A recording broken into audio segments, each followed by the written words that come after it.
Sekretaris DPRD Banjarmasin Esya Zain resmi masuk purna tugas per 31 Agustus 2020. Sebagai pelaksana tugas ditunjuk Kepala Dinas Sosial Banjarmasin, Iwan Ristianto mulai 1 September 2020. Sesuai dengan perintah pimpinan, maka Iwan Ristianto mengaku siap untuk mengemban amanah yang telah diberikan. Sekretaris Daerah dan Pejabat di Lingkungan Pemerintah Kota Sekretaris DPRD Banjarmasin Esya Zain resmi masuk purna tugas per 31 Agustus 2020. Sebagai pelaksana tugas ditunjuk Kepala Dinas Sosial Banjarmasin Iwan Ristianto mulai 1 September 2020. PLT Sekretaris DPRD Banjarmasin Iwan Ristianto ditakuni Prima TV di sela-sela rapat paripurna di gedung DPRD Banjarmasin Jalan Lampu Mangkurat Banjarmasin Tengah, Kamarian, Senin 31 Agustus 2020 menyatakan telah mendapat surat perintah dari Wali Kota Banjarmasin untuk dipercayakan sebagai PLT Sekwan Banjarmasin. Sesuai dengan perintah pimpinan, maka Iwan Ristianto mengaku siap untuk mengemban amanah yang telah diberikan. Walaupun nantinya berada di dua instansi berbeda, namun diyakini keduanya akan bisa dijalani dengan baik atau keduanya kadadanang dominan. Bahkan Iwan Ristianto menyatakan siap bekerja sama dengan anggota Dewan yang memiliki beragam karakter, lantaran sudah kenal dengan sebagian anggota DPRD Banjarmasin.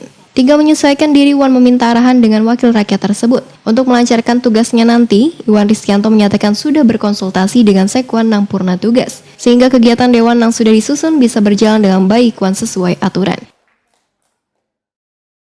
Yang pasti kita tetap harus bisa bekerja sama ya, bukannya ibaratnya tempat baru menyesuaikan kita sendiri harus bisa menyesuaikan di tempat tugas yang baru.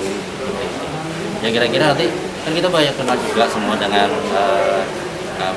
anggota dewan yang lain. Nantinya kita minta arahan beliau kan seperti apa. Nah kita juga banyak koordinasi juga, kita konsultasi dengan Sekwan yang lama seperti itu, sehingga kegiatan sudah direncanakan dari awal tahun sampai akhir tahun tetap dilaksanakan sesuai dengan target dan rencana yang sudah disepakati. Ada diberitahukan sampai kapan lah Pak berstatus PLT ini Pak?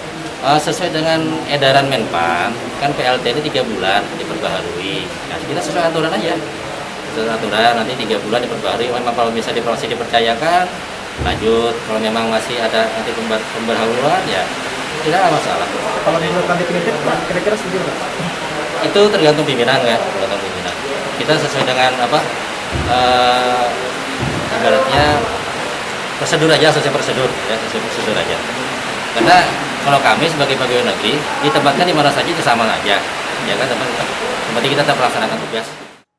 Iwan Ristianto menegaskan sesuai aturan Menpan, jabatan PLT hanya 3 bulan, tapi bisa diperpanjang tergantung usulan pimpinan. Namun jika nantinya ditetapkan, dirinya pun siap untuk melaksanakan tugas karena jabatan bukanlah pilihan.